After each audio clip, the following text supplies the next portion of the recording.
Welcome to the Big Me Kickoff. I'm your host, Kevin Noon. It is Thursday, December 19th.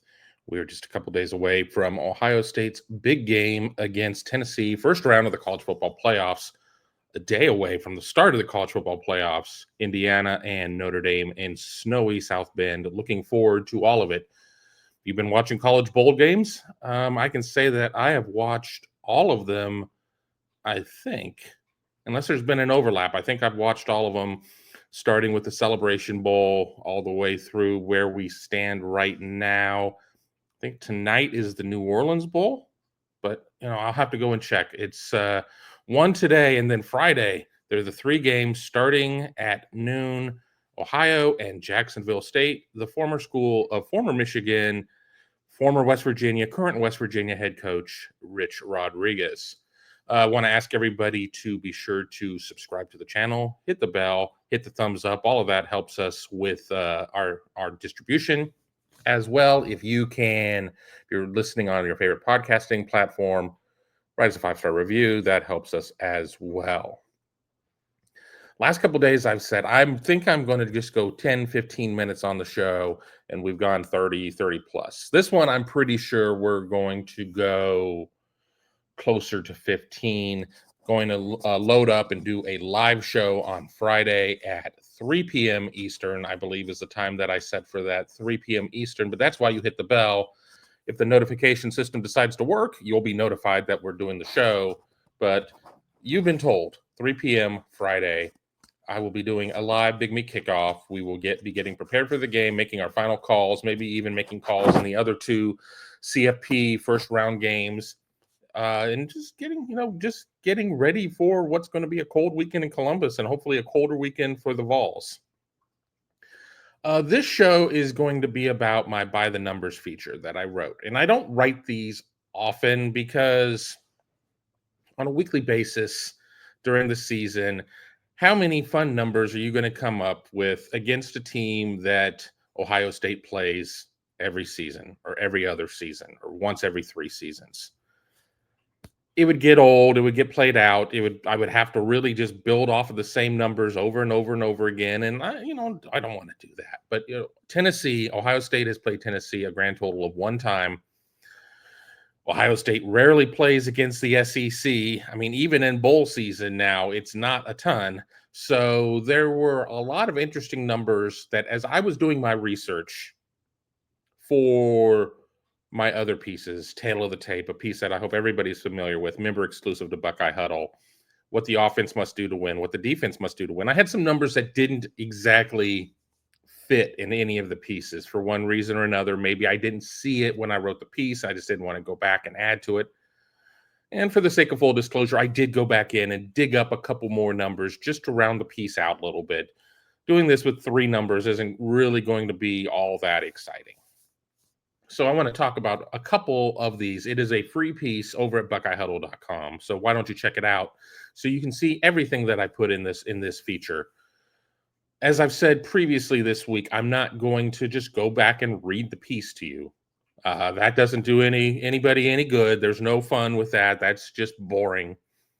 I hope my inflection and my voice is a little bit better when I'm just talking to you rather than reading off of a computer screen.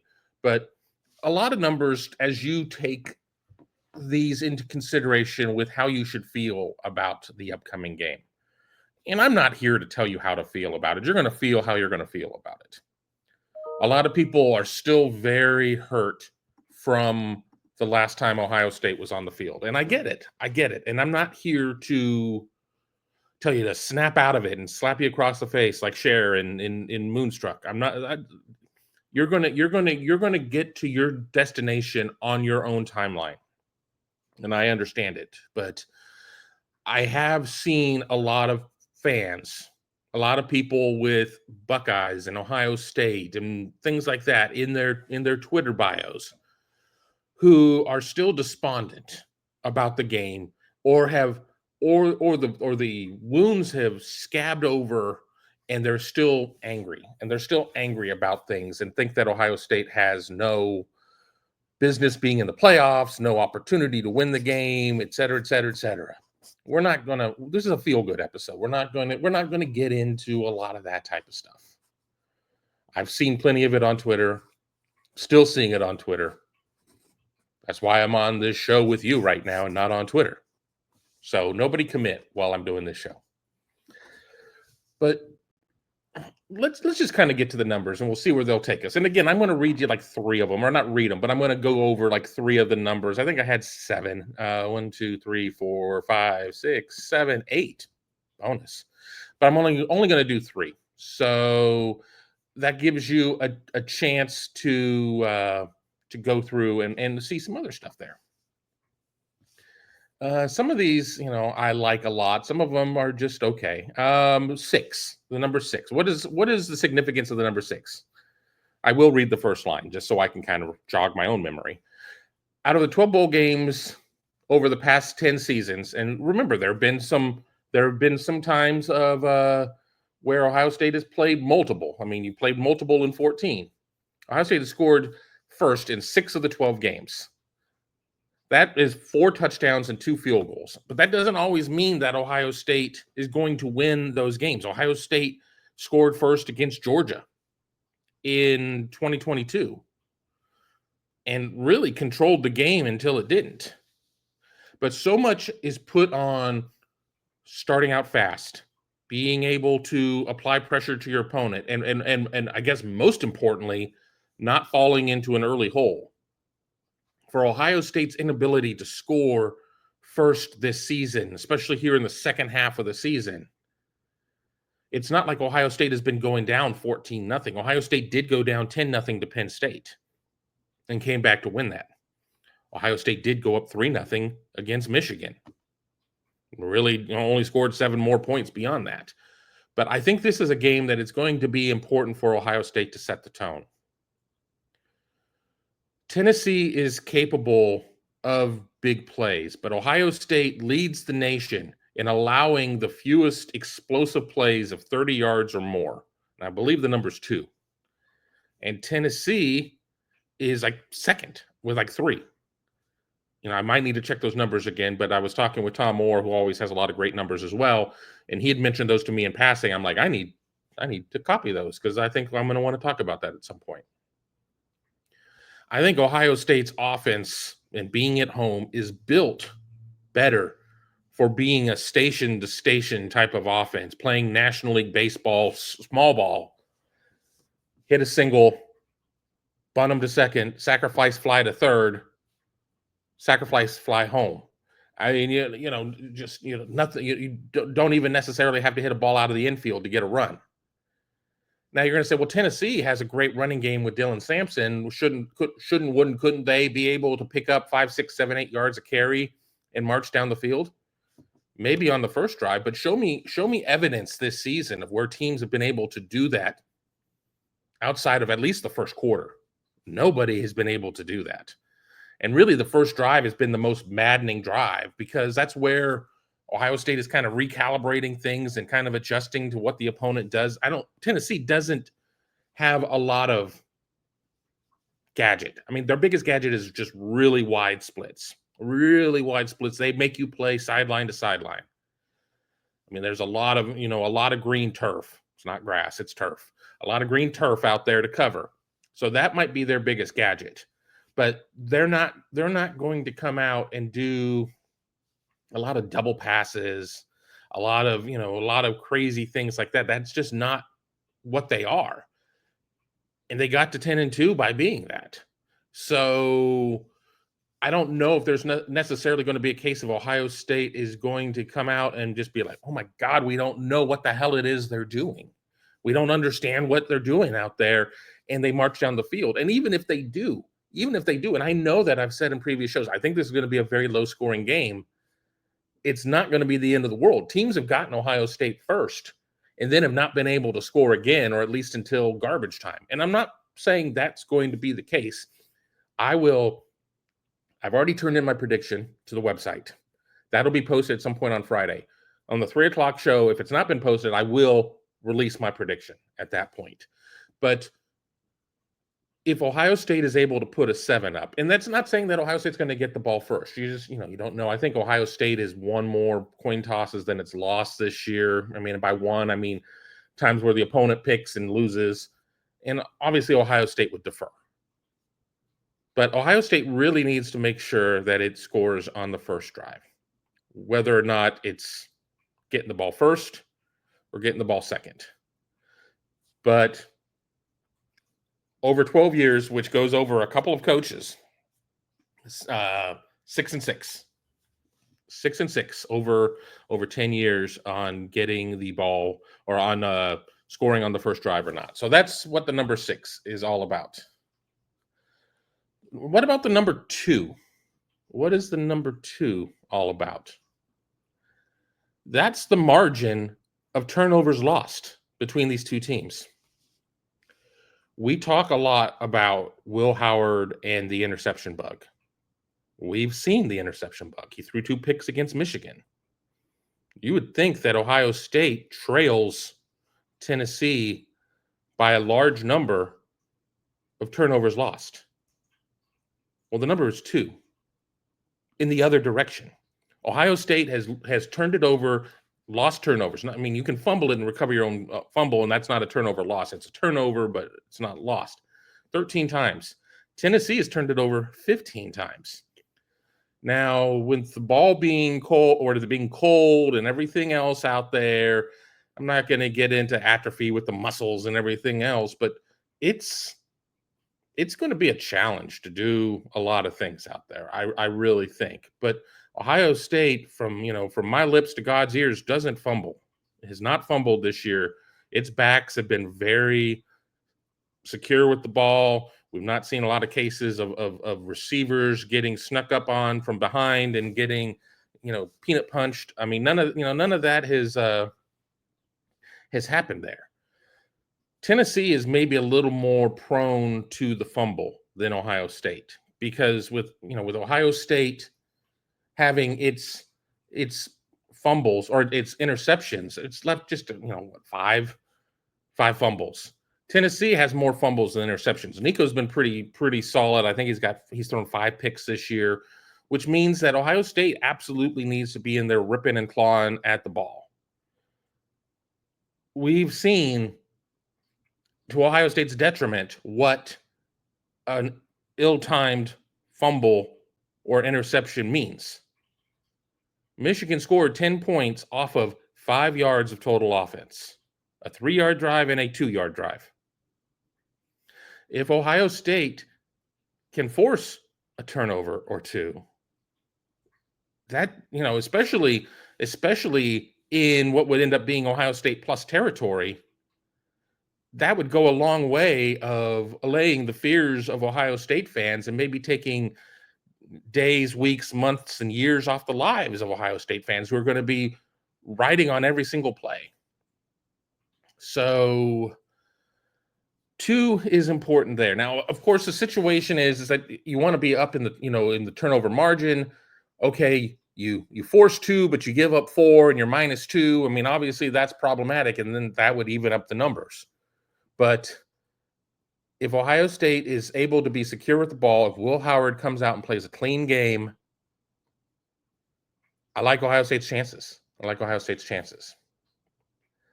Here's the last one I'm going to do, and it's a decimal, and that's 0.536. 0.536. What could that one mean? That's the Vols' winning percentage against current members of the Big Ten. Huge caveat here. The vast majority of many of these games were not while these opponents were members of the Big Ten. I really did not have the time, as I was sitting at Panera on Lane Avenue writing this piece, to go through and cross out the games of when Penn State was an independent and when the 4 West Coast teams were in the Pac-12, previously the Pac-10, maybe even the Pac-8. Rutgers, Maryland, Nebraska. I didn't go through any of that. I went through the 18 teams of the Big Ten, win-loss record, win-loss tie. Put them on a spreadsheet, auto sum, done. Now, we know Ohio State's record against Tennessee is 0-1-0. We all remember, well, not all of us. I know we got some some younger viewers here that were not alive for the 96 game, or maybe were alive but were more interested in Romper Room and things like that, and maybe don't remember the Citrus Bowl. I remember it. I was already out of college, barely, but I was already out of college. So you look at the 536. They're, the team that they played the most is UCLA. I know, I'm shocked too. Why UCLA? Who the hell knows? Who the hell knows? Tennessee leads that series 7-6-2. So right there, that is 15 games. That is 15 games. There are 3 teams in the Big Ten that have never played Tennessee, and that's Illinois, Michigan State, and Washington. And the team that's had the most success, that would be USC. USC is 4-0-0 against Tennessee in series history. So, and that's not shocking. That's not shocking. I mean, how many of those were maybe in bowl games? USC has a very good bowl record. Tennessee's bowl record is a smidge better than Ohio State's bowl record. Let's not forget that the Big Ten had very antiquated rules until the early 70s. Only the conference champion was able to go to a bowl game. Everybody else was SOL. So, there certainly were some missed opportunities there to match up in these types of national intersectional type of games of being able to do that. So I found that one to be very interesting. It does show that Tennessee has had success against the Big Ten. Now, what does that mean this year? Nothing.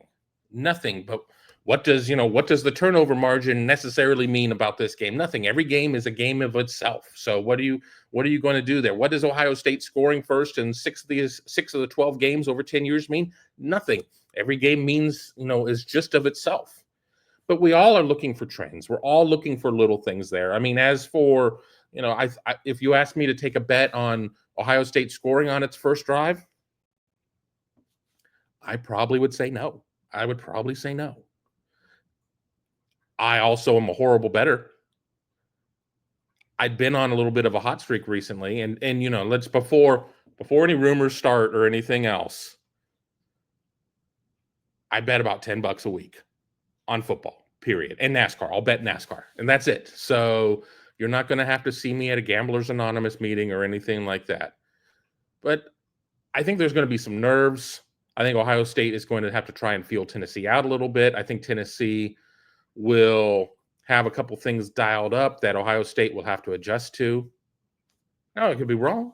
It would make for a much better night for myself and the members of the staff of Buckeye Huddle if Ohio State scored a touchdown on the first drive and never took its foot off the gas. The post-game show would be enjoyable. Y'all would be happy.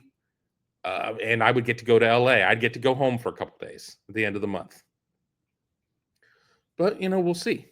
We'll see. But we'll get into a lot more of that on our next show, on our show Friday at 3 p.m. But before I let you go, as we're closing in on the 20-minute mark, and we'll hit 20 minutes after I give my commercial, are you a member of Buckeye Huddle yet? Now's the time. If you've been on the fence, or if you've been a member and you left, I'm just too busy, I don't know. I would have to check and see if returning members get the same deal. But if you're a new member, $4.99 for your first month, and a couple cents for tax.